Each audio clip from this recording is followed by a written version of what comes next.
dele de retardado e depois dão uma passada de pano, ou seja, algo assim, e depois o Pablo Marçal, isso aqui eu vou falar depois. Então vamos lá. Grande cabo eleitoral do Ricardo Nunes, Tarcísio. Né? Você vê que ele toma uma coisa.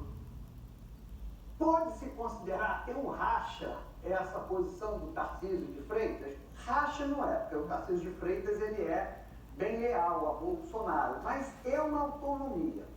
É uma autonomia, como a gente falou aqui mais cedo, que não é da índole do Bolsonaro aceitar, mas tem um jogo ali combinado. Mas o Bolsonaro, o Tarcísio, desde quando era ministro de Bolsonaro, era um dos poucos que falava coisas para Bolsonaro, não concordava com medidas de Bolsonaro e falava isso para o presidente. Então, por exemplo, no caso da pandemia, ele foi totalmente contra o que o Bolsonaro fez. E aqui também eu lembrei que ele aconselhou o Bolsonaro aconselhou o Tarcísio a não mergulhar no papel de Nunes, e Tarcísio falou, eu vou embora com o Nunes. Então, assim, ele marcou posição. Marcou posição. Mas então, assim, não é um racha, mas também não é o fiel. Não dá para dizer que nesse episódio ele foi o Pazuello. Um manda e outro obedece. Com certeza. Então, ponto. E aí nós vamos ver as figuras que estão transitando em torno de Pablo Marçal. Nicolas Ferreira, está com quem?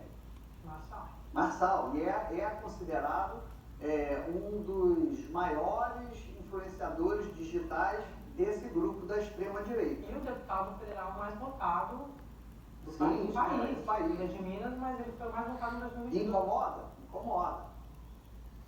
O ministro Ricardo Salles, está com quem? Ex-ministro Ricardo Salles com Pablo Marçal. Pablo Marçal. Semana para ele tudo. Era um candidato para ser apoiado pelo Bolsonaro. Tentou ser o candidato do Bolsonaro, não conseguiu. Pastor Marcos Feliciano, Marçal, está aqui, também é outro que foi um dos primeiros a perceber que a Comissão de Direitos Humanos era importante, não podia deixar com a esquerda, e foi para lá para fazer uma campanha, inclusive contra minorias, etc, etc. Fica desse lado aqui o Silas Malafaia, que é um grande influenciador. Eu não considero pastor, né? Porque não que ele não seja pastor, ele é pastor. Mas ele entra nesse cenário aqui como ativista político. Então ele é pastor / ativista político. Então ativista político e pastor Silas Malafaia está aqui. E só para contextualizar, o Malafaia, ele foi para as redes sociais, bateu de frente com o Pablo Marçal. É quem está mais batendo de frente. Então tem vários episódios. E os de setembro, né? E os marçalistas não batem de frente com o Bolsonaro, batem de frente com o Silas Malafaia, que também é algo interessante. Quem foi? Os marçalistas preferem bater no Silas Malafaia e não no Bolsonaro diretamente. No Bolsonaro. Mas presta atenção no seguinte, o Pablo Marçal, a primeira entrevista que ele deu após o Bolsonaro fazer críticas, o que ele falou? O Bolsonaro é um traidor. Então, ele não está dizendo que é diferente de Bolsonaro, ele está dizendo assim, eu sou o novo Bolsonaro. Quem traiu essa turma aqui foi o Bolsonaro. Veja, tem ex-ministro, tem um deputado federal mais votado, tem um religioso comigo, também político, / político. O Otávio, no início da campanha, ele falava do Salles, né, ter sido bypassado em benefício do Ricardo Nunes e já botava essa traição como tendo sido, inclusive, o motivo da própria candidatura, né, de Marçal. Exatamente. E agora ele traz de volta essa ideia e aliado ao Salles, né? Agora explicitamente, né? E ele seria o anti-establishment, né? Ele, Marçal, enquanto o Bolsonaro... Então, exatamente, esse discurso do traidor é porque o Bolsonaro está vendido ao sistema, para salvar o seu pescoço, né?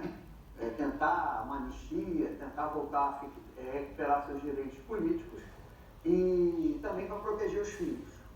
Então, esse é um discurso que começa com Pablo Marçal e é uma ameaça para Bolsonaro. Então, você veja, eu vejo aqui duas personalidades que continuam ali muito próximas, o Silas Malafaia e o Jair Bolsonaro. Há uma questão, como eu falei, do Pablo Marçal fazer a teologia da prosperidade sem religião, sem igreja, com coach, com religiosidade, com jejum, com menções a Deus, etc., mas sem pastor. E ele já falou que é para não pagar dízimo. Então é lógico que os pastores vão reagir a ele, mas ele tem o Marco Feliciano aqui, que é mais ideológico.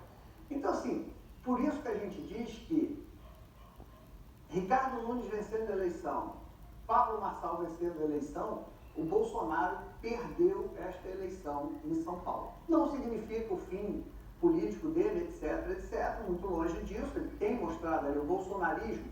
O que é importante é que o bolsonarismo está ficando maior do que Bolsonaro. O bolsonarismo no sentido de extrema-direita, desse discurso de costumes, etc., etc. E acho que ele sempre foi, ele né, Otávio? ele perdeu o monopólio. Ele perdeu o monopólio. E mais, tem outros líderes, porque esses líderes que você coloca ao lado do Marçal vão brigar entre si também. Uhum. Nicolas vai brigar, estou falando, pensando